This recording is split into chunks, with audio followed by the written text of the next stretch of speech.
Next, question number 17. In figure, chord EF parallel to chord GH. Chord EF parallel to chord GH. Prove that chord EG congruent to chord FH. Chord EG congruent to chord FH. This we have to prove. Okay. Here these two chords are parallel to each other. EF parallel to GH, and we have to prove EG congruent to FH. Fill in the blanks and write the proof. We have to fill this blank to complete the proof. Okay. So here the construction is done. Draw segment GF. This dotted line, segment GF is drawn. First statement. Angle EFG. Angle EFG. This angle. Angle EFG is equal to angle FGH. Angle FGH. This angle. We have to write reason. See, EFG and FGH. Here we got Z shape. So these angles form a pair of alternate angles. These two lines parallel. Therefore these alternate angles congruent. So here reason we will write alternate angles. Here write reason alternate angles. Okay, these two are alternate angles. Next step. Angle EFG equal to dash. Angle EFG equal to dash, and reason is given inscribed angle theorem.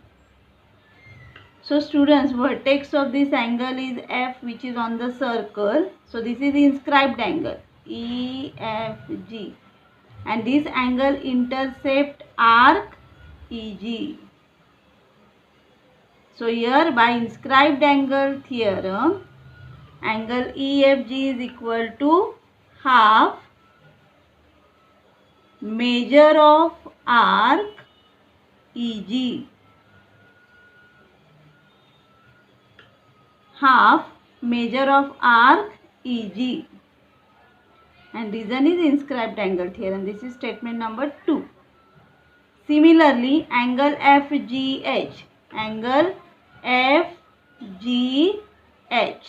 Now this inscribed angle intercept which arc? This arc. So what is the name of this arc? Arc FH. So measure of this angle is equal to half of measure of arc FH. So here write half measure of arc FH, and reason inscribed angle theorem. Statement number 3. Okay. Now from 1, 2 and 3, see, these two alternate angles we got congruent.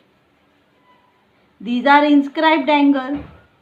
So if these inscribed angles are congruent, the arc intercepted by these angles are also congruent. So which arc we will get congruent? Measure of arc EG equal to measure of arc FH. Here we have to write measure of arc FH. Arc EG equal to arc FH. Okay. So these two arcs we got congruent. So we studied corollary. Chords corresponding to congruent arcs are congruent. So chord corresponding to EG arc is chord EG. And next arc we got congruent FH. So chord corresponding to arc FH is chord FH. And reason we have to write chords corresponding to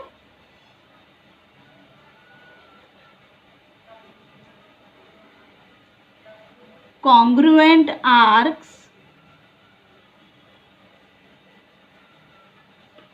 of a circle. That theorem we studied. These two arcs congruent, so the chords corresponding to these arcs are also congruent. So this way we proved chord EG congruent to chord FH. Followed? This is question number 17. Now question number 20. Question number 20. In figure, segment AB is a diameter of a circle with center O. The bisector of angle ACB intersect the circle at point D. Chord AB is the diameter of the circle with center O. The bisector of angle ACB intersect the circle. So this is the bisector. Intersect the circle at point D. Prove that segment AD congruent to segment BD. We have to prove segment AD is congruent to segment BD. Okay, so we have to draw these two segments.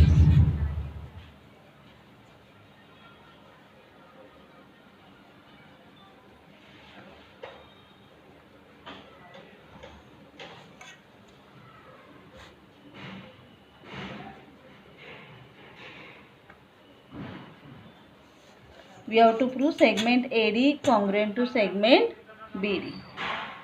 Complete the following proof by filling in the blanks.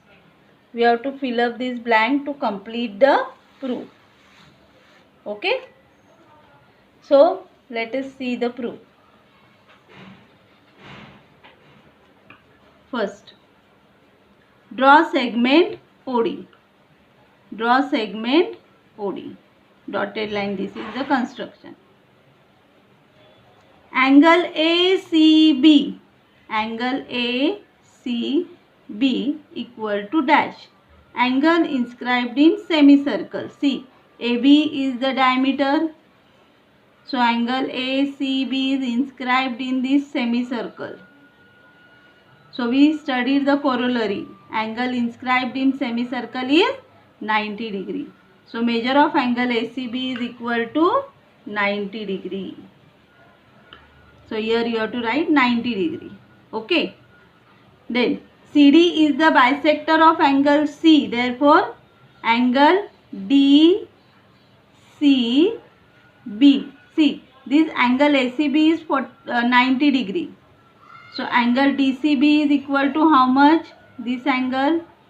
These two angles are congruent because CD is the bisector. So it makes half of this 90 degree. So half of 90 degree is 45 degree. So write here 45 degree. Angle DCB is equal to 45 degree. Next, measure of arc DB equal to dash. Measure of arc DB equal to dash, and reason inscribed angle theorem. Okay. This angle DCB we got 45 degree. So what will be the measure of arc DB? By inscribed angle theorem, measure of inscribed angle is half of intercepted arc. Okay. That means this angle is half of this arc. So what is the meaning of this statement? Other meaning is the measure of this intercepted arc is twice the measure of this angle. So if this angle is 45 degree, this angle you will get 90 degree. Double of 45 is 90. So measure of arc DB is equal to 90 degree. Angle DOB. equal to dash. Now angle DOB is central angle as the vertex is its center of the circle, and we saw the definition of measure of arc. Measure of this central angle is equal to measure of its corresponding minor arc. So if this arc DB is 90 degree, then measure of angle DOB is also 90 degree. Here 90 degree. Okay. Therefore, segment OA congruent to segment OB.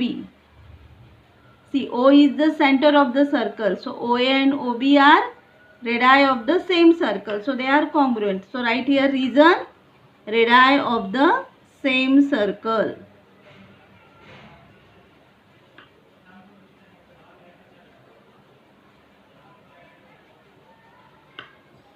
So this OA is equal to OB. This is statement number 2. Okay. Therefore, line OD is dash of segment AB. See, in first statement, we got that angle DOB is 90 degree. In second statement, we got OA equal to OB.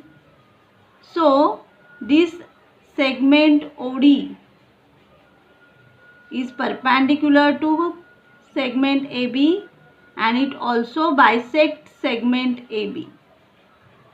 That means segment OD is perpendicular bisector. Here you have to write reason, perpendicular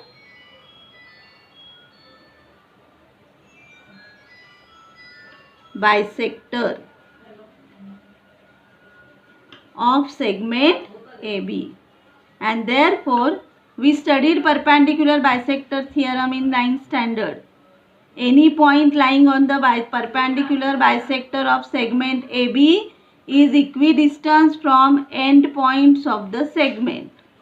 That means AD is equal to BD by perpendicular bisector theorem. So this way we proved segment AD congruent to segment BD. Followed? So students, these 3 activity based questions you have to complete in textbook as well as write in your notebook.